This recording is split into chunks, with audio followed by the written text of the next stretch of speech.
Hello hi అండి, అందరూ ఎలా ఉన్నారు? ఈ వీడియోలో ఈపీఎఫ్ ఖాతాదారులకి మరొక ఇంపార్టెంట్ విషయం చెప్పబోతున్నాను. చాలామంది ఏంటంటే ఈ డేట్స్ సంబంధించినవి జాయింట్ డిక్లరేషన్ ద్వారా చాలామంది డేట్స్ అనేవి మోడిఫై చేశారు కదా. సో వీటి గురించి కొన్ని కామెంట్స్ అయితే పెడుతున్నారన్నమాట. సో వాటి గురించి మీకు క్లియర్గా ఎక్స్ప్లెయిన్ చేయబోతున్నాను. అయితే వీడియోకి వెళ్ళే ముందు ఇలా విషయాలు మీరు మన వీడియో కింద సబ్స్క్రైబ్ బటన్ అంటే యాప్ చేసి మన సబ్స్క్రైబ్ చేసి పక్కన ఉన్న బెల్ బటన్ని యాక్టివేట్ చేయండి, అనేది కాకుండా లైక్ చేయండి.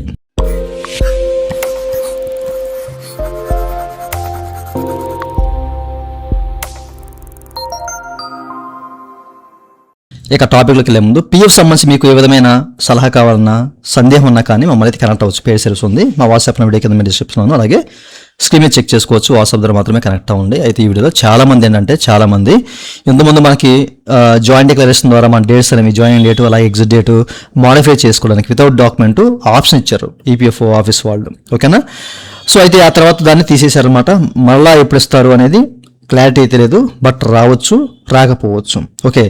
అయితే ఇది ఇలా ఉండగా ఇంతకుముందు చాలామంది డేట్స్ అనేవి వాళ్ళు ఓన్గా మోడిఫై చేసుకున్నారు, ఓకేనా. కొంతమంది డాక్యుమెంట్స్ అప్లోడ్ చేసి మరీ మోడిఫై చేసుకున్నారు, కొంతమంది బ్యాక్ అండ్ నుంచి చేసుకున్నారు. ఇట్లా చాలా రకాలుగా డేట్స్ అవి మోడిఫై చేశారన్నమాట.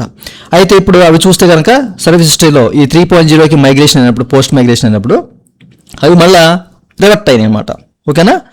సో దీని కారణంగా చాలామంది అడుగుతున్నారు, సో మేమేం చేయాలి, ఏం జరుగుతుంది, ఏం చేయాలని చెప్పేసి చాలామంది అడుగుతున్నారు. అయితే మీకు మీరుగా ఎడిట్ చేశారు, బాగానే ఉంది, సో డేట్స్ అనేవి మోడిఫై చేశారు, కొంతమంది విత్ డాక్యుమెంట్తో కంపెనీ వాళ్ళ అప్రూవల్తో చేశారు. సో ఇట్లాంటి వాళ్ళు వెయిట్ చేయండి, ఎందుకంటే మనకి ఈపీఎఫ్ వెబ్సైట్లో అనేక రకాల గ్లిచెస్ ఉన్నాయండి, చాలా రకాల గ్లిచెస్ ఉన్నాయన్నమాట. సో మన డేటా కాకపోయినా కానీ వేరే వాళ్ళ డేటా కూడా మన సర్వీస్ హిస్టరీలో రిఫ్లెక్ట్ అవ్వడం నేనైతే గమనించాను. అట్లాగే డేట్స్ కూడా ఉల్టా ఇప్పుడు గమనించాను. అంటే నేను ఎన్నడూ డేట్స్ అనేవి మోడిఫై చేయలేదు, బట్ నాకున్న ఒరిజినల్ డేట్స్ కూడా అటు ఇటుగా మోడిఫై అవ్వడం నేనైతే గమనించాను. సో ఇదంతా కూడా గ్లిచ్ వల్లే, ఓకేనా. వెబ్సైట్లో ఉన్న గ్లిచ్ వల్లే ఇదైతే చూపిస్తుంది. కాస్త టైం తీసుకుంటుంది, ఒక 10 days టైం తీసుకుంటుంది. అప్పటి వరకు మీరు వెయిట్ చేయండి, ఓకేనా.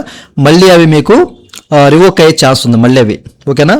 సో ఈ విషయాన్ని గమనించాలి. చాలామంది కామెంట్ సెక్షన్లో అడుగుతున్నారు, కొంతమంది బ్యాక్ ఎండ్ నుంచి చేసుకున్నారు, ఓకేనా, డబ్బులు ఇచ్చి. సో అట్లాంటి వాళ్ళు కూడా రివర్ట్ అయ్యి ఈ 10 days తర్వాత చూడండి ఆ డేట్స్ అనేవి కాస్త మళ్ళీ యథావిధిగా వస్తే ఓకే, లేకపోతే కనుక ఎవరైతే వాళ్ళుగా చేంజ్ చేసుకున్న వాళ్ళు కానివ్వండి, లేకపోతే ఏదైనా డాక్యుమెంట్ అప్లోడ్ చేసి చేంజ్ చేసుకున్న వాళ్ళు మాత్రం మీరు గ్రీవెన్స్ రేజ్ చేయండి. ఇట్లా డేట్స్ అనేవి 3.0కి మైగ్రేషన్ అప్పుడు మేము ఎడిట్ చేసుకున్నాము, అవి మళ్ళీ రివర్ట్ అయినాయి. సో దీనికి సంబంధించిన సమస్యని పరిష్కరించాలని చెప్పేసి మీరు గ్రీవెన్స్ రేజ్ చేయండి. ఇక బ్యాక్ ఎండ్ నుంచి చేసుకున్న వాళ్ళ పరిస్థితి అయితే ఇంక చెప్పక్కర్లేదు, ఓకే. సో ఇట్లా మనకైతే డేట్స్ అనేవి ఇట్లా వచ్చేసాయి, బట్ మీరు కాస్త వెయిట్ చేయండి, ఒక 10 days అలా 15 days వెయిట్ చేయండి. ఇది 3.0కి మొన్నే కదా మైగ్రేషన్ అయింది, ఇందులో అనేక రకాల సమస్యలు ఉన్నాయి. ఒక్కొక్కటి చెప్పుకుంటూ పోతే చాలా రకాల సమస్యలు అయితే ఉన్నాయన్నమాట. సో వెయిట్ చేయండి. మన డేటా ఇప్పుడు చూడండి, ఇక్కడ కామెడీ ఏంటంటే ఈ కొన్ని ఐడీస్ అనేవి నావి కాదు, బట్ అవి కూడా ఇక్కడ రిఫ్లెక్ట్ అయిపోతాయి అనమాట. అట్లాంటి సిచ్యువేషన్స్ కూడా ఉన్నాయి అనమాట, ఓకేనా.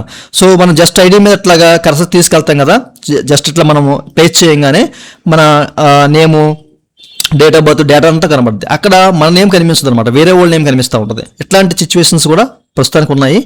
సో ఒక 10 days వెయిట్ చేయండి, ఇదంతా సర్దుమణిగాక అప్పుడు మనకి యథావిధి అయ్యే ఛాన్స్ అయితే ఉంది. అప్పుడు ఏదైనా అప్పటికి కూడా మారకపోతే అప్పుడు మనం చూసుకోవాలన్నమాట, గ్రీవెన్స్ రేజ్ చేయడం, లేకపోతే పీఎఫ్ ఆఫీస్ కనెక్ట్ అవ్వడం ఇట్లాంటివి చేయాలి, లేదా మళ్ళీ మనం జాయింట్ డిక్లరేషన్ సబ్మిట్ చేయడం చేయాలి, ఓకే. సో చూసారు కదా, ప్రస్తుతానికి ఎవరు కంగారు పడకండి. ఒక 10 days వెయిట్ చేసి అప్పటికి పరిస్థితి అట్లా ఉంటే అప్పుడు మనం తర్వాత స్టెప్ తీసుకోవాలి, joint declaration or grievances, okay. So చూసారు కదండి. సో చాలా మంది అడుగుతున్నారు ఉద్దేశంతో చెప్తున్నాను. ఇదండి వాళ్ళ వీడియో. ఈ వీడియో మీ నచ్చితే లైక్ చేసి మనం సపోర్ట్ చేయండి. అలాగే ఇలాంటి విషయాలు మీరు బయట వీడియో కింద సబ్స్క్రైబ్ ఉంది అంటే యాప్ చేసి మనం సబ్స్క్రైబ్ చేసి పక్కన thank you for watching and జై హింద్.